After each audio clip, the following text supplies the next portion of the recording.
فرعون دنیا کا واحد انسان ہے جس نے کہا میں سب سے بڑا رب ہوں، اور اپنے آپ کے رب ہونے کا دعویٰ انسانوں میں صرف فرعون کا ہے۔ اس کی باندی مسلمان ہو گئی، موسیٰ علیہ السلام کا کلمہ پڑھ لیا، ایمان چھپتا نہیں، وہ پتہ چل گیا۔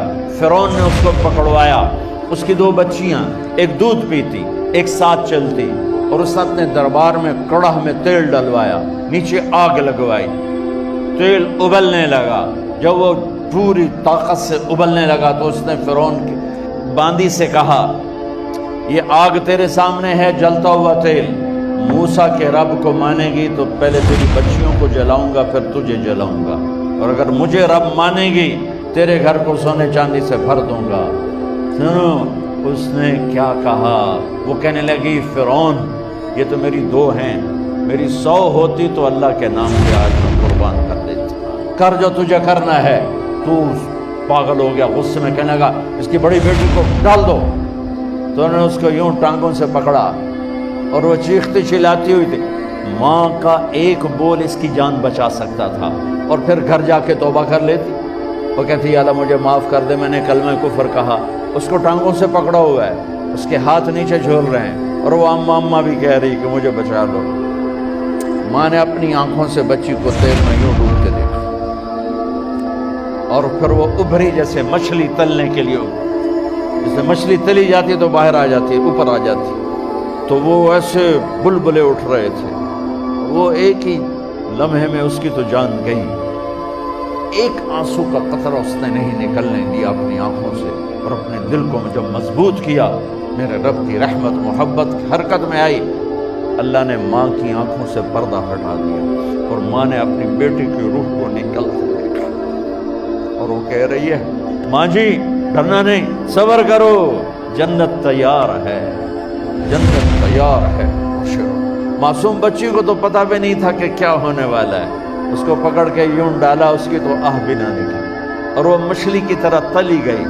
اب پھر ماں کا کلیجہ پھٹا، اللہ نے پھر آنکھوں سے پردہ ہٹایا، اور انہیں اپنی بچی کی روح کو نکلتے دیکھا، اور وہ کہہ رہی ہے ماں جی تھوڑی دیر کا صبر، جنت تیار ہے۔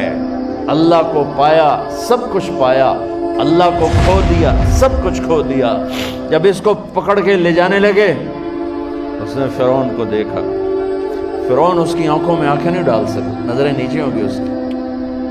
کہنے لگی میری ایک بات مانو گے، میری ایک خواہش پوری کرو گے؟ فرعون نے پوچھا کیا؟ کہ جب میں بھی جل جاؤں تو میری اور میری بچیوں کی ہڈیوں کو اکٹھے دفن کرنا، باہر پھینک نہ دینا، دفنا دینا۔ فرعون نے کہا تمہاری یہ خواہش پوری کی جائے۔ انہوں نے کہا پیچھے ہٹ جاؤ، میں نے اللہ کو جان دینی ہے، مجھے دھکا دینے کی ضرورت نہیں ہے، میں اپنے اللہ سے ملنے جا رہی ہوں۔ سبحان اللہ، جب اللہ مطلوب ہوتا ہے تو موت محبوب بن جاتی۔ وہ چھلانگ مار گئی، اللہ اکبر کا نعرہ لگاتی ہوئی، ہڈیاں ادھڑ گئیں، گوشت ادھڑ گیا، ہڈیاں باقی رہ گئی۔ فرعون نے کہا ایک ہی جگہ ڈال دو، سب کو دفن کر دو۔ دفن 2000 سال کے بعد، موسیٰ علیہ السلام کے 2000 سال کے بعد جناب رسول اللہ صلی اللہ علیہ وسلم دنیا میں تشریف لائے۔ 40 سال کی عمر میں نبوت ملی، 50 سال کی عمر میں معراج ہوا، 2050 سال کے بعد میرے نبی کی سواری بیت المقدس جا رہی ہے، اور بیت المقدس پر جب وہ اوپر پہنچے ہیں تو مصر وہاں سے قریب ہو جاتا ہے۔ جب وہ اترنے لگے تو میرے نبی نے کہا جبریل جنت کی خوشبو آ رہی ہے، ابھی تو جنت اوپر ہے، ابھی تو اوپر جانا ہے، تو یہ زمین سے جنت کی خوشبو کیا آ رہی ہے؟ تو جبریل نے عرض کی یا رسول اللہ فرعون کی ایک باندی تھی جو اللہ سے سودا کر گئی جان کا اور اپنی بچیوں کا، اس کی بچیوں کی ہڈیوں کو جہاں دفن کیا گیا ہے، یہ خوشبو جس دن انہیں دفن کیا تھا اس دن سے لے کر آج تک یہ خوشبو آ رہی ہے، اور یہ قیامت تک آتی رہے گی۔